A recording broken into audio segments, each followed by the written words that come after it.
तो जो हमें आज जो पढ़ना है वो पेडिग्री के बारे में पढ़ना है। पेडिग्री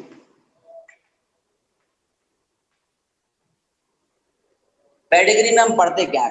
पेडिग्री एक ऐसी चीज है जिसमें हम ह्यूमन जेनेटिक्स के बारे में पढ़ते हैं। हमें पूरे परिवार में कौन सी बीमारी थी या पूरे परिवार का अगर हमें जेनेटिक्स पढ़ना हो, पूरी फैमिली का या पुरानी जनरेशंस का, पुरानी पीढ़ियां जो पहले जा चुकी हैं उनका कुछ हमें पता लगाना हो या आने वाली जनरेशंस, फ्यूचर जनरेशंस का हमें कि आने वाली जनरेशन अगर पेरेंट्स ऐसे हैं, ये हैं तो बच्चे कैसे होंगे, कौन कौन सी बीमारियां आगे जाएंगी, कौन कौन से ट्रेड्स आगे जाएंगे, कौन से कैरेक्टर नहीं जाएंगे। ये पूरी ह्यूमन जेनेटिक्स, मतलब ह्यूमन जेनेटिक्स की एक परिवार में, एक फैमिली में जब हम स्टडी करते हैं तो हम पेडिग्री से करते हैं। तो पेडिग्री में उसके लिए कुछ सिंबल बनाए गए हैं, कुछ उसके सिंबल्स हैं, वो सिंबल्स पहले जानना जरूरी है। फिर हम पेडिग्री तो फिर ऐसा है कि उसके जो एग्जाम्पल्स हैं वो मैं तुम लोगों को होमवर्क दूंगा कि उसको तुम लोग करोगे। पर पेडिग्री में क्या क्या चीजें हैं वो मैं बता देता हूँ कि हम इसमें ह्यूमन जेनेटिक्स को पढ़ते हैं। पूरे परिवार में पुरानी जनरेशंस में क्या क्या था या कौन सी बीमारियां थी, कैसे कोई चीज आगे आई है और कैसे फ्यूचर जनरेशन में आगे जाएगी, वो हम पढ़ते हैं ह्यूमन जेनेटिक्स में। इंसानों में पढ़ते हैं। अब इसके कुछ सिंबल्स देखते हैं कि इसमें सिंबल्स क्या क्या है। अगर एक सर्कल है तो इसका मतलब है फीमेल, मतलब पेडिग्री एनालिसिस जब हम करते हैं तो सब सिंबल्स बताए गए हैं। हम किसी का नाम नहीं लिखते कि दादाजी, पापा जी, मम्मी जी, ऐसा कुछ नहीं लिखते, उनका नाम नहीं लिखते। अगर फीमेल है तो गोला बना देंगे, सिंबल बना देंगे फीमेल। मेल है स्क्वायर बनाएंगे। मेल के लिए क्या चलता है? स्क्वायर। ठीक है। कई बार डायमंड शेप दिखता है ऐसा, कई बार ऐसा डायमंड शेप दिखता है, इसका मतलब होता है सेक्स नॉट स्पेसिफाइड, मतलब सेक्स नहीं बताया उन्होंने कि मेल है या फीमेल, तो हम ऐसा बना देते हैं। ठीक है। अब अगर ऐसा दिखे आप,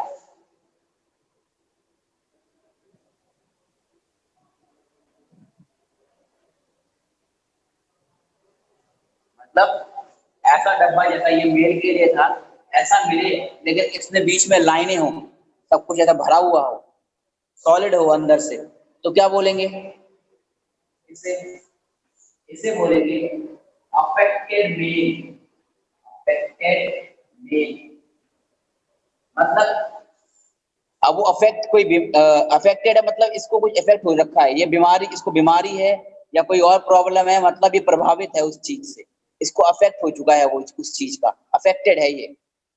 और ऐसा ही अगर आपको ऐसा मिले इसके जैसा और ऐसी लाइनें मिले तो हम इसे बोलेंगे अफेक्टेड इमेज। आई बात समझ में? अफेक्टेड मतलब वो जनरली किसी न किसी बीमारी या किसी न किसी प्रॉब्लम का ही इफेक्ट होता है, तो ये लोग उससे प्रभावित हैं। अब हम कर रहे हैं, तो यहां बना दूं ऐसा,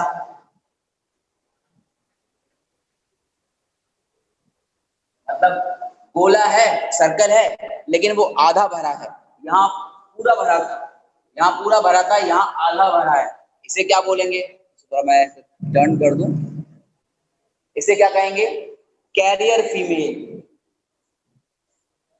कैरियर फीमेल, इसका क्या मतलब है कैरियर फीमेल का? इसका क्या मतलब हुआ? इसका मतलब ये है कि इसमें एक डोमिनेंट जीन है और एक है रेसेसिव जीन। तो इसको बीमारी तो नहीं है, क्योंकि डोमिनेंट जो नॉर्मल जीन है वो डोमिनेंट है, उसने इसको बचा लिया। जो नॉर्मल जीन था वो था डोमिनेंट, और जो बीमारी वाला जीन था वो रेसेसिव पड़ गया, तो इसलिए बच गई। लेकिन इसमें बीमारी का जीन है, इसको बीमारी नहीं है, लेकिन इसमें बीमारी फैलाने वाला जीन प्रेजेंट है, इसलिए हम कहेंगे, मतलब ये कैरियर है, इसने कैरी कर रखा है, इसको बीमारी नहीं है लेकिन ये कैरियर है। ऐसा ही हम मेल का भी कर सकते हैं। मेल में भी अगर ऐसा बना हो आधे में, तो इसे बोलेंगे कैरियर मेल। आई बात समझ में? तो हम उसे बोलेंगे कैरियर मेल, मतलब मेल को भी नहीं है बीमारी, लेकिन जीन प्रेजेंट है, वो जीन जो है वो प्रेजेंट है और आगे किसी को हो सकती है, तो कैरियर मेल हो गया ये। ठीक है, ये सिंबल हमने जान लिए। अब अगर ऐसा कहीं दिखे,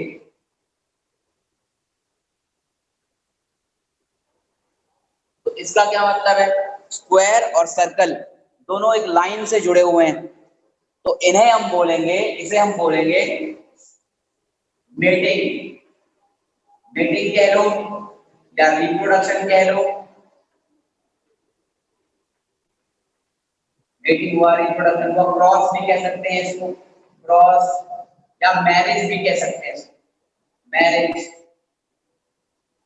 इसे मैरिज भी कह सकते हैं इसे, कि मतलब एक तरीके से उनके बीच में रिप्रोडक्शन हो रहा है, मेटिंग हो रही है, रिप्रोडक्शन कह लो, क्रॉस कह लो, कुछ भी कह लो, तो इस तरीके से वो जुड़ रहे हैं, इसलिए हमने इनको इस तरीके से लिखा है। मेल और फीमेल है, उनको लाइन से जुड़ा है, मतलब उनके बीच में कोई कनेक्शन है, कनेक्शन है मतलब वो मैरिज है या मीटिंग है या रिप्रोडक्शन है, क्रॉस भी कह सकते हैं। तो हमने इसको इस तरीके से दिखा दिया कि एक स्क्वायर बनाया, एक सर्कल बनाया और उनको एक लाइन से जोड़ दिया। ठीक है,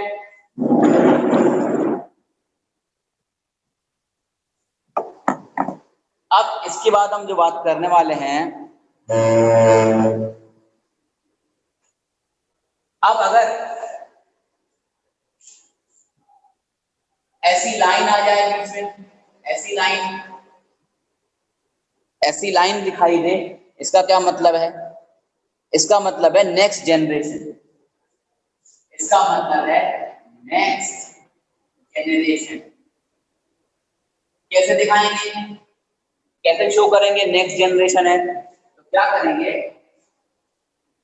डब्बा लिया, सर्कल को ऐसे जोड़ा, ये तो मदर फादर हो गए, पेरेंट्स हो गए, क्योंकि इनके रिप्रोडक्शन है, इनके बीच में रिप्रोडक्शन हुआ है, मैरिज हुई है, मीटिंग हुई है। लेकिन आपको ये तो दिख रहा होगा बीच में लाइन, और देखो जरा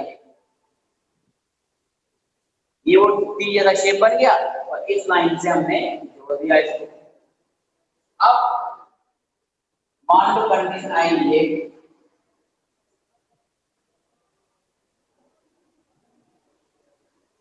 तो ये तीनों कौन है? ये तो थी नेक्स्ट, ये तो था नेक्स्ट जनरेशन का साइन, ये टी, ये जो आपको दिख रहा है टी जो दिख रहा है नेक्स्ट जनरेशन। ये कौन है? ये नेक्स्ट जनरेशन के बच्चे हैं, उनके प्रोजेनी है, उनके उनके ऑफस्प्रिंग्स कह लो या प्रोजेनी कह लो।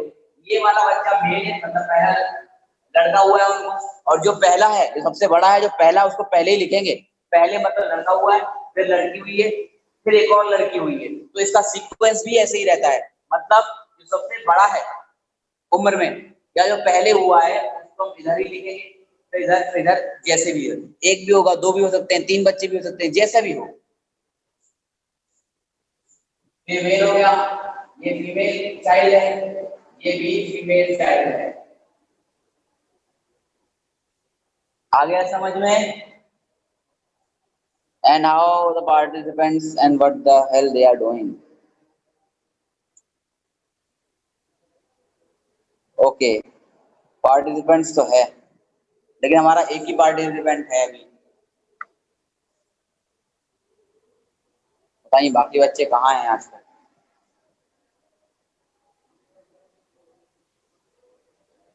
तो ये हमारा हो गया मेल फीमेल और इन सब के बारे में। ठीक है, ये इसके लिए हम सिंबल यूज कर लेते हैं। स्कूल अगर खुलेंगे, वेट किया जा रहा है कि दूसरे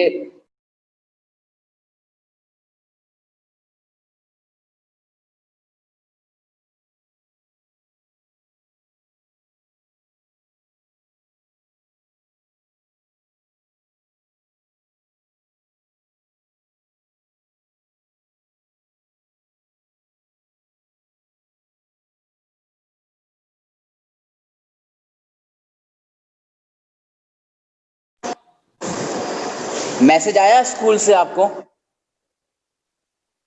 स्कूल खुलने या कुछ मैसेज आया है क्या? क्या लिखा है उसमें? मैसेज कब आया? आज आया, कल आया था, कब आया?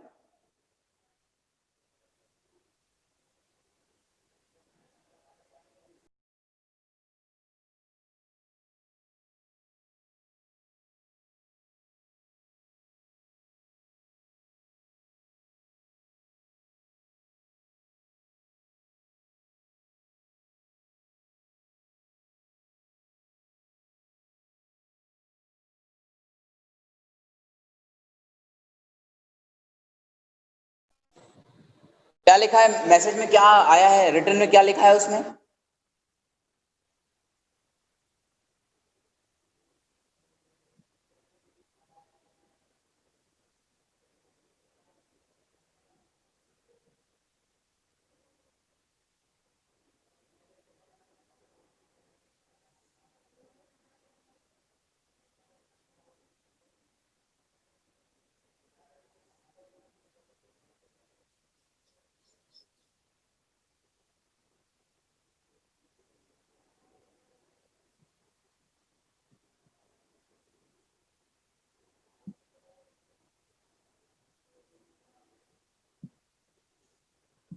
मैसेज में मेनली क्या लिखा है मतलब उसमें?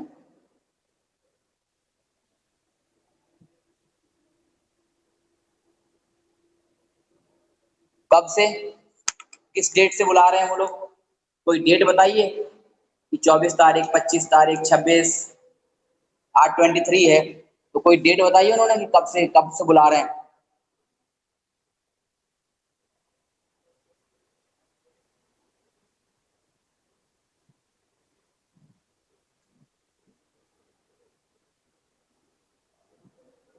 अच्छा,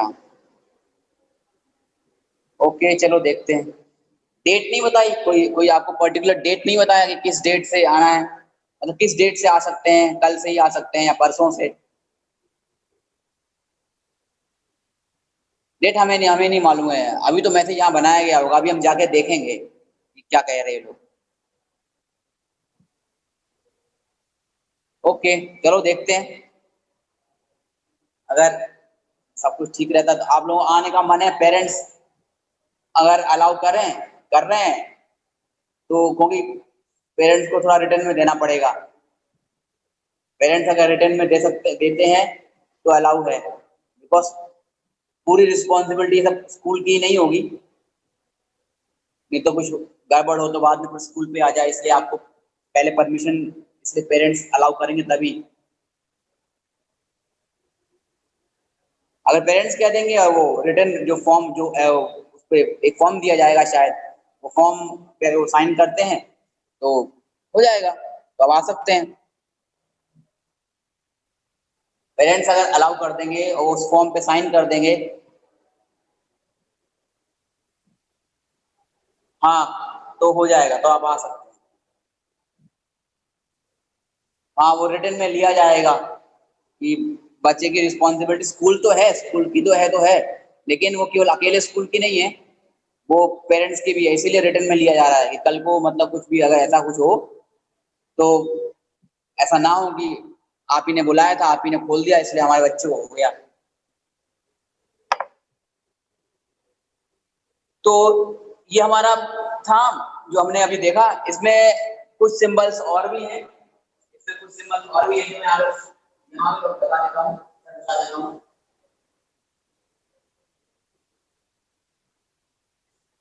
थोड़े से सिंबल्स और भी हैं, और वो कौन से हैं देखते हैं।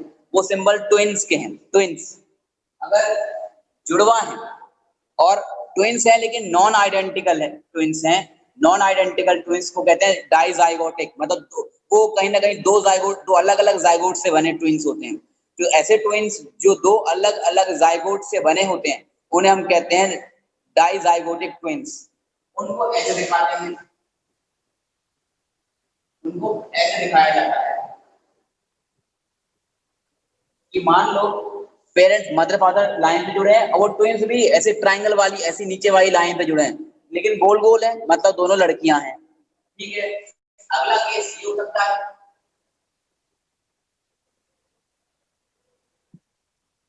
एक लड़का है और एक लड़की है, नॉन आइडेंटिकल ट्विंस हैं, ये नॉन आइडेंटिकल। ये बिल्कुल एक जैसे ट्विंस नहीं है, नॉन आइडेंटिकल है। और तीसरा केस हो सकता है ये वाला,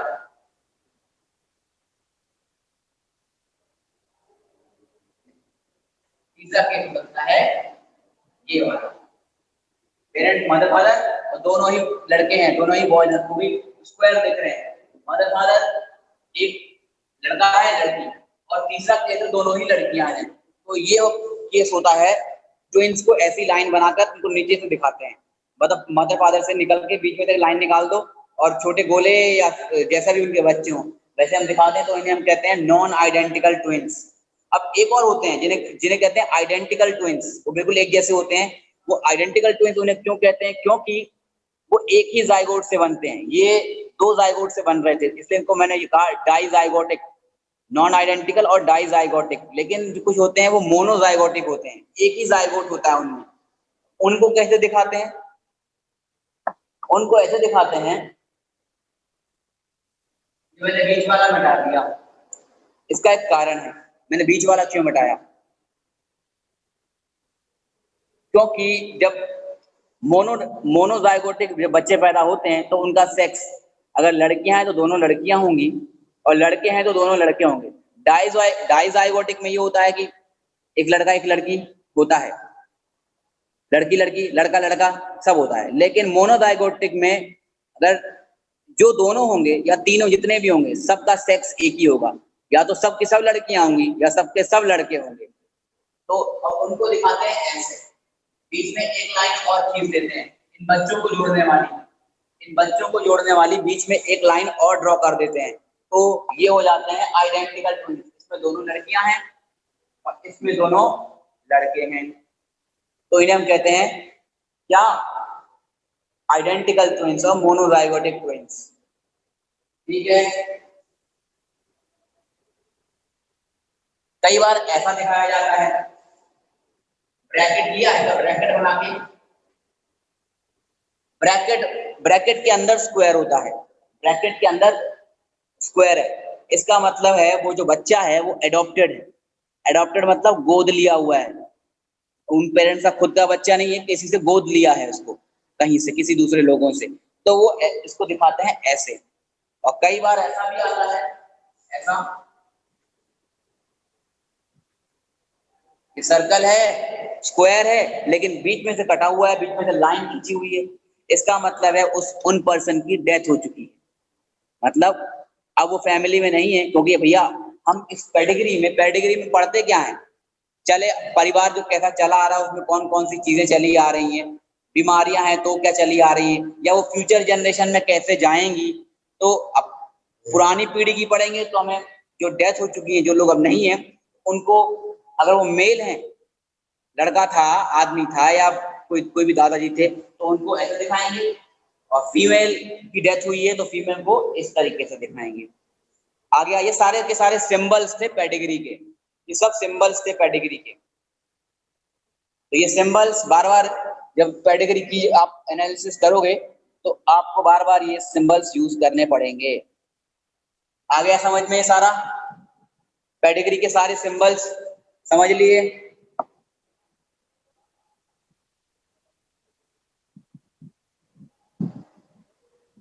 अब पेडिग्री के जो और कुछ चीजें हैं, पेडिग्री के जो एग्जांपल हैं, वो एग्जांपल अब तुम लोगों को पढ़ने हैं। अगर मुझे टाइम मिला, मेरा मन हुआ तो पढ़ा दूंगा, अदरवाइज इसके जो एक दो एग्जांपल हैं वो आप लोगों को पढ़ने हैं, कि कैसे हम स्किन कलर के लिए पेडिग्री एनालिसिस कर सकते हैं, या किसी और बीमारियों के लिए पेडिग्री एनालिसिस करके देख सकते हैं। इस पे कुछ क्वेश्चंस आते हैं तो वो आपको करना है। मैंने इसके सारे सिंबल्स बता दिए हैं आपको, क्योंकि ये आता है पेपर में, पेडिग्री एनालिसिस आता है।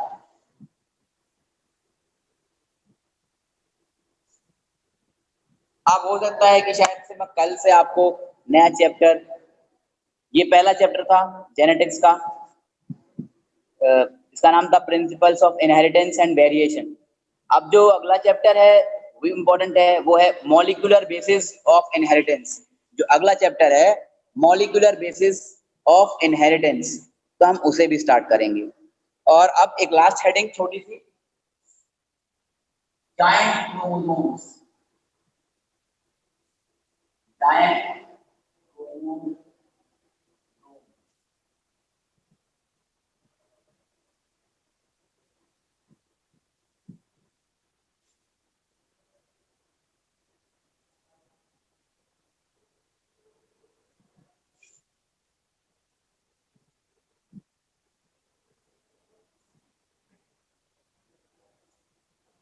ये क्या हुआ?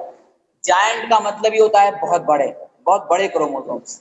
अब इसको सबसे पहले रिचेस्टर रिचेस्टर ने, एक साइंटिस्ट थे, सबसे पहले उन्होंने ही इनके बारे में बताया था या देखा था जायंट क्रोमोसोम।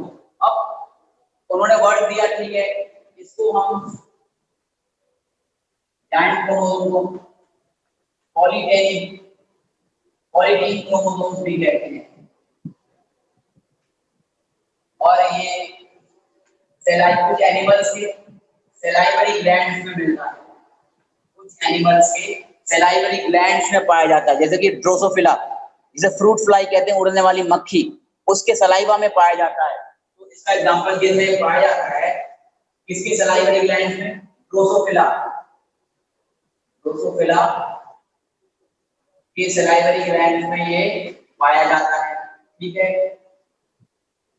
क्यों ये जायंट हो गया? क्रोमोसोम ऐसा होता है सिंपल सा। अब देखो ये जायंट कैसे बन गया। सेल डिवीजन के टाइम पे ये दो चीजें होती हैं क्रोमोसोम में। एक होता है रेप्लिकेशन में वो अपनी डुप्लीकेट कॉपी बनाता है, और फिर आधा मतलब एक अलग सेल में चला जाता है, दूसरा अलग सेल में चला जाता है रिप्रोडक्शन के टाइम पे। तो पहले ये रेप्लिकेशन हुआ, मान लो उसने अपनी एक कॉपी बना ली, ठीक है, ये कॉपी बन गई। अब इसको अलग अलग होना है, ये स्पिंडल फाइबर पे लगा हुआ है। सेल डिवीजन हम देखते हैं, स्पिंडल फाइबर में क्रोमोसोम आके जुड़ जाते हैं, फिर आधे वो ऊपर चले जाते हैं, आधे नीचे चले जाते हैं, और सेल डिवाइड हो जाती है। लेकिन ये अलग नहीं हो पाया, और इसके और आर्म्स यहीं पे बनती चली गई इस तरीके से, इसके और आर्म्स बन गए, और ये अलग अलग होना था, लेकिन ये अलग नहीं हो पाया, तो ये यहीं पर जुड़ता रहा, इसमें और आर्म्स आती गई और रेप्लिकेट किया, लेकिन सेपरेट नहीं हो पाया। रेप्लिकेट मतलब डुप्लीकेट, इसने अपने आप को डुप्लीकेट तो कर लिया, लेकिन ये अलग नहीं हो पाया। तो ये ऐसे ही मल्टीप्लाई करता हुआ रेप्लिकेट करता रहा और काफी बड़ा हो गया, तो हम इसे कहते हैं जायंट क्रोमोसोम्स। ये ड्रोसोफिला जो एनिमल है, ड्रोसोफिला जो मक्खी है, उसके सलाइवा में पाया जाता है, इसलिए इसको सलाइवरी ग्लैंड वो भी कहते हैं क्रोमोसोम, सलाइवरी ग्लैंड क्रोमोसोम, और ये काफी बड़ा हो जाता है, इसका जायंट क्रोमोसोम। इसका एक एग्जांपल और लैम्प ब्रश क्रोमोसोम्स,